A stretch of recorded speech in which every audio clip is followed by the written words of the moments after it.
अस्सलाम वालेकुम dear students, मैं डॉक्टर आसिम आपको वेलकम करता हूं। और हम लोग नर्वस सिस्टम की बात कर रहे हैं। और नर्वस सिस्टम की बात करने के बाद हम लोगों ने बात कर ली थी नर्व इम्पल्स की, हम लोगों ने बात कर ली है न्यूरॉन्स की, हम लोगों ने बात कर ली है ब्रेन की डिफरेंट पार्ट्स की। आज जो मैं आपसे बात करूँगा स्पाइनल कॉर्ड की। और स्पाइनल कॉर्ड के बाद मैं आपसे बात करूँगा किसकी?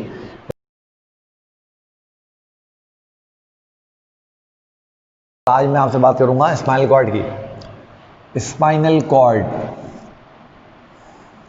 बेटा जब आप इसके नाम पे गौर करेंगे ना स्पाइनल कॉर्ड के, तो आपको पता लगेगा what is spinal cord. Spinal cord is a cord like structure. Cord समझते हो आप लोग? स्पाइनल तो इसलिए क्योंकि स्पाइन के अंदर, स्पाइन आपको पता है ना किसको बोलते हैं? स्पाइन हमारी वर्टिब्री को बोलते हैं, ठीक है। और कॉर्ड मतलब रस्सी की तरह का कोई स्ट्रक्चर, ठीक है। तो स्पाइनल कॉर्ड क्या है? इट इज कंटिन्यूएशन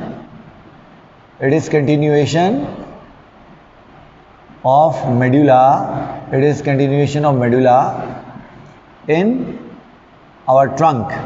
आपको याद होगा कल मैंने आपको समझाया था कि हमारी जो ब्रेन था उसका जो लास्ट पार्ट था वो हाइंड ब्रेन था, और हाइंड ब्रेन का जो लास्ट पार्ट था आपको याद होगा कल मैंने आपसे बात की थी वो मेडुला था।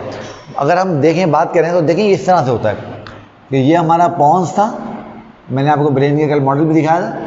ये हमारा पॉन्स के नीचे हमारा ये मेडुला था, और मेडुला जैसे ही हमारे स्कल के एक फोरामेन से बाहर निकलता है जिसको हम कहते हैं फोरामेन मैग्नम। मैं इस फोरामेन मैग्नम को इस तरीके से यहाँ पे रिप्रेजेंट कर देता हूँ। जैसे ही ये स्कल इस फोरामेन मैग्नम को जैसे ही ये मेडुला इस फोरामेन मैग्नम से बाहर इमर्ज आउट होता है, बाहर निकलता है, वैसे ही हम इसका नाम बदल देते हैं और हम इसका नाम स्पाइनल कॉर्ड रख देते हैं। क्या मतलब हुआ? मतलब ये हुआ कि ये जो मैंने सर्किल बनाया है, ये सर्किल शो कर रहा है एक फोरामेन को। और आपको पता है फोरामेन किसको बोलते हैं? फोरामेन बोलते हैं ओपनिंग को। फोरामेन का मतलब ओपनिंग, मैग्नम का मतलब होता है बड़ी ओपनिंग। जब हम स्केल को देखेंगे ना, ये हमारा स्केल नज़र आ रहा है ना, इस स्केल के नीचे इस जगह पर ये आपको हल्का सा नज़र आ रहा होगा, ये एक बड़ा फोरामेन यहाँ पर होता है इस जगह पर, इसको हम कहते हैं फोरामेन मैग्नम। और स्केल में आप जो पढ़ोगे स्केल को, मेडिकल कॉलेज में जाओगे तो आप देखोगे स्केल के अंदर बहुत सारे फोरामेन होते हैं, मगर वो साइज में बहुत छोटे होते हैं, और फोरामेन मैग्नम सबसे बड़ा होता है। अच्छा, तो मैं आपसे बात कर रहा था कि ये आपका पॉन्स है और ये आपका मेडुला है। और पॉन्स और मेडुला जैसे ही फोरामेन मैग्नम को क्रॉस करेगा हम इसके नाम स्पाइनल कॉर्ड रख देंगे। तो आप ये बात समझ लीजिए कि there is no separation between brain and spinal cord. यानी जब हम ब्रेन और स्पाइनल कॉर्ड को देखते हैं ना, तो ब्रेन में और स्पाइनल कॉर्ड में ज़रा सी भी, छोटी सी भी कोई सेपरेशन नहीं होती है। समझ आई बात आप लोगों को? तो ये ब्रेन का मॉडल मैंने कल आपको दिखाया था ना, मैंने आपको समझाया था। देखें ये पॉन्स है, ये ना आपको क्लियर नज़र आ रहा होगा, ये पॉन्स के नीचे ये मेडुला है। और देखो मेडुला जैसे ही कंटिन्यू हो रहा है तो ये जो कॉर्ड लाइक स्ट्रक्चर ये नज़र आ रहा है। Now this cord like structure is spinal cord. समझ में आ गई बात आप लोगों को? अब स्पाइनल कॉर्ड कहाँ होती है बेटे? Spinal cord is located inside and protected by vertebral column. तो ये बात आपने जहन में रखनी है और ये बात आपने भूलनी नहीं है कि स्पाइनल कॉर्ड वर्टिब्रल कॉलम के अंदर होती है, और वर्टिब्रल कॉलम के अंदर होने के साथ साथ ये वर्टिब्रल कॉलम इसको प्रोटेक्ट भी करती है, वर्टिब्रल कॉलम इसकी हिफाजत भी करती है, ठीक है। अच्छा, अब वर्टिब्रल कॉलम के अंदर जब हम इसको देखेंगे तो हम देखेंगे, आपको पता है ना वर्टिब्रल कॉलम बहुत सारे वर्टिब्री से मिलकर बनती है। इत्तेफाक की बात है, स्केलेटन यहाँ पड़ा हुआ है, अभी मैं आपको ये दिखाता भी हूँ, मज़ा आएगा। तो देखिए होता क्या है, होता ये है कि ये आपकी एक वर्टिब्री होती है। सिंपल करके मैं बना रहा हूँ, वर्टिब्री इतनी सिंपल होती नहीं है। ये आपकी एक वर्टिब्री मैंने और बना ली, ये आपकी एक वर्टिब्री मैंने और बना ली, ये एक वर्टिब्री मैंने और बना ली। इस तरह आपको पता है ना हमारे पास 26 वर्टिब्री होती हैं फ्यूज़ होने के बाद वर्टिब्रल कॉलम में। वैसे तो 33 होती हैं, मगर फ्यूज़ होकर 26 रह जाती हैं। अब इनके दरमियान से आपकी स्पाइनल नर्व्स इमर्ज हो रही होती हैं, इनके दरमियान से आपकी स्पाइनल नर्व्स इमर्ज हो रही होती हैं, इनके दरमियान से आपकी स्पाइनल नर्व्स जो हैं वो इमर्ज हो रही होती हैं, ठीक है।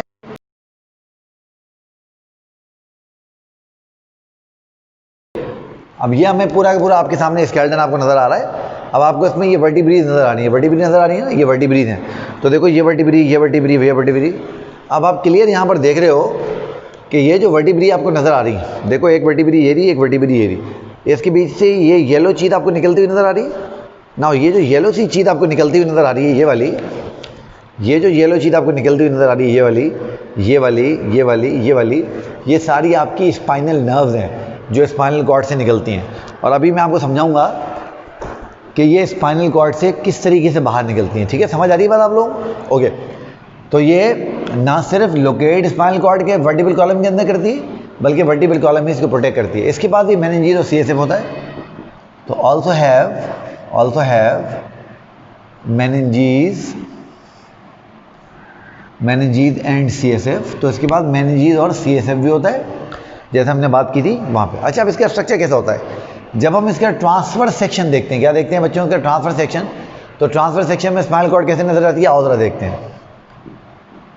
तो इन ट्रांसफर सेक्शन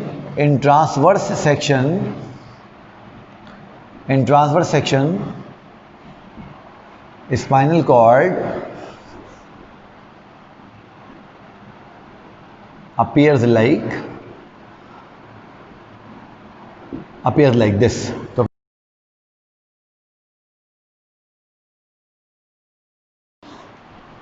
अब पहले तो हम एक डायग्राम बनाते हैं। एक वर्टिब्री को जब हम देखते हैं ना, तो वर्टिब्री देखो इस तरह से होती है। वर्टिब्री में जब आप पढ़ेंगे तो आप देखेंगे बहुत सारे प्रोसेसेस होते हैं इस तरह से। फिर इस प्रोसेसेस के नीचे वर्टिब्री की एक बॉडी होती है इस तरह से, ये सॉलिड होती है बिल्कुल, ये बिल्कुल सॉलिड होती है। थोड़ा सा मैं इसकी गोलाई यहाँ पर सही कर दूँ, ये सॉलिड होती है इस तरह से। ठीक हो गया? ओके। उसके बाद यहाँ पर इसमें केनाल होती है, जिसको हम कहते हैं स्पाइनल केनाल। क्या बोलते हैं इसको हम? Spinal canal. और इस स्पाइनल केनाल के अंदर हमारी स्पाइनल कॉर्ड होती है। इस स्पाइनल केनाल के अंदर ये हमारी स्पाइनल कॉर्ड है। तो ये हमारी स्पाइनल कॉर्ड है, और इस केनाल को हम लोग कहते हैं स्पाइनल केनाल। इसको हम कहते हैं स्पाइनल केनाल। और केनाल आपको पता है किसी रास्ते को या किसी पाथवे को बोलते हैं। जैसे आपने देखा है वाटर केनाल वो जगह होती है जहाँ से पानी की नहर, जहाँ से पानी गुजर रहा होता है। तो इस तरीके से ये मैंने आपको एक वर्टिब्री का स्ट्रक्चर बताया कि वर्टिब्री में आपको डिफरेंट चीज़ें किस तरह से नज़र आती हैं। ठीक है, अब मैं ऐसी स्पाइनल कॉर्ड को जो है बाहर निकाल लेता हूँ। देखिए, जब मैं स्पाइनल कॉर्ड को बाहर निकालूंगा तो स्पाइनल कॉर्ड मुझे इस तरह से नज़र आती है। तो ट्रांसफर सेक्शन में स्पाइनल कॉर्ड हमें कुछ इस तरह से नज़र आती है। ठीक है, अब इसमें पहली चीज़ हमें क्या नज़र आएगी? सबसे पहली चीज़ हमें नज़र आएगी इसके अंदर एक एच शेप या बटरफ्लाई शेप, एक एच शेप या बटरफ्लाई शेप स्ट्रक्चर हमें नज़र आएगा इस तरह से। और ये एच शेप या बटरफ्लाई शेप जो स्ट्रक्चर है, ये स्पाइनल कॉर्ड का ग्रे मैटर है। ये क्या है? स्पाइनल कॉर्ड का ग्रे मैटर। और मैं आपको पहले ये बात बता चुका हूँ कि ग्रे मैटर क्या है। मैंने आपको समझाया था, ग्रे मैटर हम बोलते हैं नर्व सेल बॉडीज़ को और न्यूरॉन के उन पार्ट्स को जिनके ऊपर माइलिन शीथ नहीं होती। याद है ना आप लोगों को? ओके।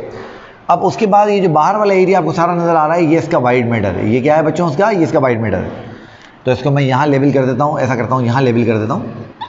ये इसका वाइट मैटर है। और वाइट मैटर मैं आपको समझा चुका हूँ, जो माइलिनेटेड पार्ट होते हैं न्यूरॉन के, उनको हम वाइट मैटर कहते हैं। ठीक है, फिर आपको याद है ना, मैंने आपको बताया था कि जो वेंट्रिकल, जो मैं आपको समझा रहा था कि जो फोर्थ वेंट्रिकल है उससे सेंट्रल केनाल निकलती है स्पाइनल कॉर्ड की। तो सेंट्रल केनाल स्पाइनल कॉर्ड की आपको स्पाइनल कॉर्ड के बिल्कुल दरमियान में इस जगह पर आपको नज़र आती है, यहाँ पर।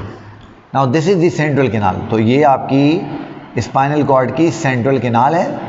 और याद कर लें, इस सेंट्रल केनाल के अंदर CSF मौजूद है, बिल्कुल वैसे ही जैसे हमने ब्रेन में बात की थी कि CSF नर्वस टिश्यू के अंदर भी होता है और बाहर भी होता है। ये बिल्कुल वही वाली बात है। ठीक है, ये बात आपको समझ आ रही है? अच्छा, अब अगर हम एक इमेजिनरी लाइन ड्रॉ करें और एक ऐसी इमेजिनरी लाइन ड्रॉ करें जो इमेजिनरी लाइन सेंट्रल केनाल को क्रॉस कर रही हो, याद रहे ये इमेजिनरी लाइन होगी। ठीक है, अब ये इमेजिनरी लाइन सेंट्रल केनाल को क्रॉस कर रही है। तो अब इस एक इमेजिनरी लाइन से हम स्पाइनल कॉर्ड को दो पार्ट में डिवाइड कर लेते हैं। ये स्पाइनल कॉर्ड का पोस्टीरियर पार्ट है, और याद कर लें पोस्टीरियर को ही साइंस में डॉर्सल भी कहते हैं। तो पोस्टीरियर कहें या डॉर्सल कहें, बात एक ही है। इसी तरीके से ये एंटीरियर पार्ट है, एंटीरियर पार्ट, तो एंटीरियर कहें या वेंट्रल कहें बच्चों, बात एक ही होती है। तो ये स्पाइनल कॉर्ड का पोस्टीरियर पार्ट है और ये स्पाइनल कॉर्ड का वेंट्रल पार्ट है। अच्छा, अब आप एक बात याद कर लो कि ये रिसर्च प्रूवन बात है, ये को हम अपनी तरफ से गपशप नहीं कर रहे हैं, कि स्पाइनल कॉर्ड के पोस्टीरियर पार्ट में हमेशा हमें सेंसरी न्यूरॉन मिलते हैं, तो ये सेंसरी पार्ट भी कहलाता है, और वेंट्रल यानी एंटीरियर पार्ट में हमेशा मोटर न्यूरॉन मिलते हैं, तो ये हमें मोटर पार्ट भी कहलाता है। तो ये बात भी आपने अपने जहन में रखनी है और आपने भूलनी नहीं है। ठीक हो गया। अच्छा, अब जब ये आपने बेसिक एक स्ट्रक्चर समझ लिया, तो अब मैं आपको समझाता हूँ कि स्पाइनल कॉर्ड में से इंफॉर्मेशन बाहर कैसे जाती है और स्पाइनल कॉर्ड तक इंफॉर्मेशन कैसे आती है, ज़रा उसकी बात कर लेते हैं।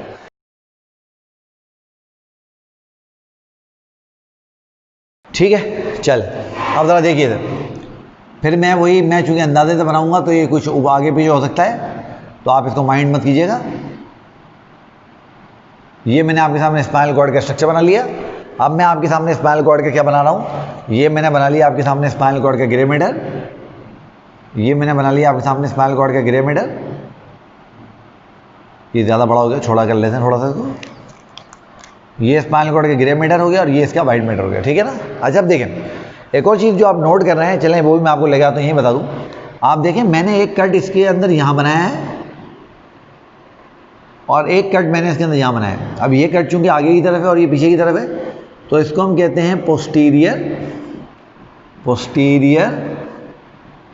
Median sulcus. अब समझ लो इसका मतलब क्या है। पोस्टीरियर का मतलब पीछे वाला, मीडियन मतलब दरमियान वाला, सल्कस बोलते हैं डिप्रेशन को, ठीक है, इंडेंटेशन को, कोई चीज़ अंदर चली जाए। इस तरह इसका नाम क्या होगा, anterior median sulcus, anterior median sulcus. सही है, तो ये भी लगे तो मैंने कहा चले आपको बता दूंगा। अच्छा, अब देखिए अब होगा क्या। हमने कहा था कि ये सेंट्रल कैनाल है, ये सेंट्रल कैनाल, और हमने कहा था कि अगर हम सेंट्रल कैनाल से एक इमेजिनरी लाइन पास कर लेंगे तो ये पोस्टीरियर पार्ट है और ये एंटीरियर पार्ट है, ठीक है। अब देखिए होता क्या है। अब मैं इस ग्रे मैटर को आपको समझाने के लिए थोड़ा सा आगे बढ़ा देता हूँ, यहाँ तक, इस तरह से, इस तरह से और इस तरह से। अब जब आप इसको देख रहे हैं तो आपको क्लियर ऐसा लग रहा होगा ना, जैसे वैसे लग रहा है जैसे गाय के सींग बने हुए, ऐसे ही फील हो रहा ना। इसलिए इसको कहते हैं पोस्टीरियर हॉर्न। क्या बोलते हैं इसको, इसको कहते हैं पोस्टीरियर हॉर्न। क्या बोलते हैं बच्चों, इसको कहा जाता है पोस्टीरियर हॉर्न। देखें, इसको कहा जाता है पोस्टीरियर हॉर्न, इस तरह से, पोस्टीरियर हॉर्न। तो ये भी पोस्टीरियर हॉर्न होगा, ठीक है ना। इसी तरीके से अगर मैं इसको भी आगे बढ़ा दूँ, अगर इस तरीके से मैं इसको भी आगे बढ़ा दूँ, तो अब आप समझ रहे हैं कि इसको हम क्या नाम दे देंगे, इसको हम नाम दे देंगे एंटीरियर हॉर्न का। किसका नाम दे देंगे बच्चों, इसको हम नाम दे देंगे एंटीरियर हॉर्न का। तो ये हमारा एंटीरियर हॉर्न है, एंटीरियर हॉर्न।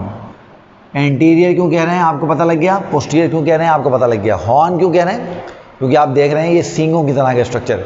अच्छा, अब एक चीज़ नोट करें, ये पोस्टीरियर हॉर्न, ये एंटीरियर हॉर्न, ठीक है। एक तरफ का मैं बनाता हूँ, दूसरी तरफ का बिल्कुल ऐसे होगा, वो आप समझ जाइएगा। अच्छा, आप ज़रा देखें क्या होगा। पोस्टीरियर हॉर्न से एक चीज़ बाहर निकलेगी इस तरह से, पोस्टीरियर हॉर्न से एक चीज़ बाहर निकलेगी इस तरह से। अब चूंकि ये पोस्टीरियर हॉर्न से बाहर निकल रही है, इसलिए हम इसको नाम दे देंगे पोस्टीरियर रूट का, पोस्टीरियर रूट, ठीक है। इसी तरीके से अगर एंटीरियर हॉर्न से बाहर निकल रही होगी यहाँ से इस तरह से, अगर एंटीरियर हॉर्न से बाहर निकल रही होगी यहाँ से इस तरह से, तो इसको हम नाम दे देंगे, इसको हम नाम दे देंगे एंटीरियर रूट का। किसी नाम दे देंगे एंटीरियर रूट का, एंटीरियर रूट का। और देखो क्या होगा आगे चल के, आपने देखा है ये एंटीरियर और पोस्टीरियर रूट्स आपस में फ्यूज हो गई हैं, मिल गई हैं। तो जैसे ही आपस में फ्यूज होंगी और जैसे ही ये आपस में मिलेंगी, जैसे ही ये आपस में फ्यूज होंगी और जैसे ही ये आपस में मिलेंगी, ये कंबाइंड स्ट्रक्चर बना लेंगी। और इस कंबाइंड स्ट्रक्चर को आप और मैं नाम देते हैं स्पाइनल नर्व का। किसका नाम देते हैं बच्चों, स्पाइनल नर्व का, ठीक है। अब देखो होता क्या है, अब होता ये है कि पूरी बॉडी से सेंसरी इंफॉर्मेशन इस स्पाइनल नर्व के ज़रिए आती है, स्पाइनल नर्व के ज़रिए आती है पोस्टीरियर रूट में चली जाती है, क्योंकि हमने बात की सेंसरी इंफॉर्मेशन पोस्टीरियर रूट में होती है। और ये यहाँ से होती हुई कहाँ चली जाती है? स्पाइनल कॉर्ड में। फिर स्पाइनल कॉर्ड इसको ऊपर भेज देता है, किसके पास? स्पाइनल कॉर्ड इसको ऊपर भेज देता है ब्रेन के पास। सही है, बात समझ आ रही है? इसी तरीके से जो मोटर कमांड होती हैं, वो मोटर कमांड ऊपर से यानी ब्रेन से नीचे आती हैं और वो कहाँ आ जाती हैं? एंटीरियर पार्ट के पास। एंटीरियर पार्ट से कहाँ चली जाती हैं? एंटीरियर हॉर्न में, एंटीरियर हॉर्न से एंटीरियर रूट में, एंटीरियर रूट से स्पाइनल नर्व में, और स्पाइनल नर्व से होती हुई पूरी बॉडी के पास चली जाती है।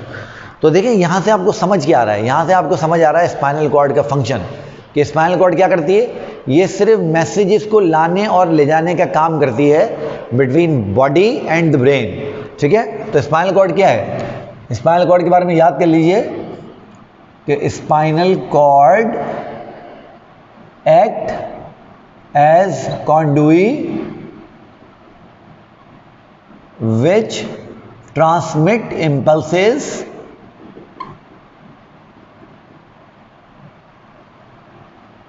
between body and brain।